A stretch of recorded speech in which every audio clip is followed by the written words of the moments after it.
Assalamualaikum warahmatullahi wabarakatuh. Salam jumpa dengan Pak Chandra. Pada kesempatan kali ini Pak Chandra akan menjelaskan ya tentang gerak vertikal. Gerak vertikal memiliki persamaan. Gerak vertikal itu sebagai contoh seperti ini. Anda melempar secara vertikal batu dari tanah ke atas. Ya, ini tanah, kamu lempar batu ke atas. Ini namanya gerak vertikal ya. Atau Anda menjatuhkan dari puncak gedung misalkan sebuah benda turun ke bawah, ini juga termasuk contoh gerak vertikal ya. Nah, gerak vertikal memiliki dua persamaan. Yang pertama, Vt sama dengan V0 plus minus Gt, Ht sama dengan V0 T plus minus setengah Gt kuadrat.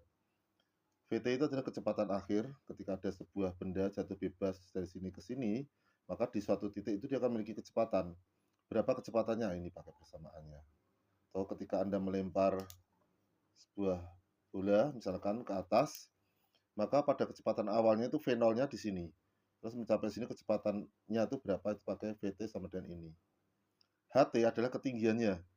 Ketinggian ketika dia lempar ke atas, dia itu ketinggiannya berapa. Nah, di sini ada tanda plus dan minus. Tanda plus itu ketika gerakannya itu adalah ke bawah. Kenapa? Karena selaras dengan percepatan gravitasi. Gravitasi itu arahnya menuju ke pusat bumi, maka ketika benda bergerak ke bawah, maka dia penilaiannya senilai G-nya itu percepatan gravitasinya searah dengan gerakan benda, maka dia diberi tanda plus. Tapi kalau benda bergerak ke atas, ya benda bergerak ke atas, maka gerakan ke atas itu berlawanan dengan arah gravitasi bumi, maka dia diberi tanda min. Begitu juga pada ketinggian dari suatu benda. Perlu dicatat di sini adalah saat sebuah benda dinyatakan jatuh atau jatuh bebas, maka V0-nya itu adalah 0.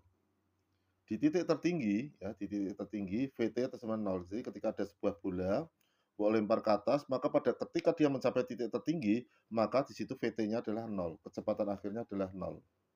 Saat benda dilempar ke atas, ya. Bisa dimengerti?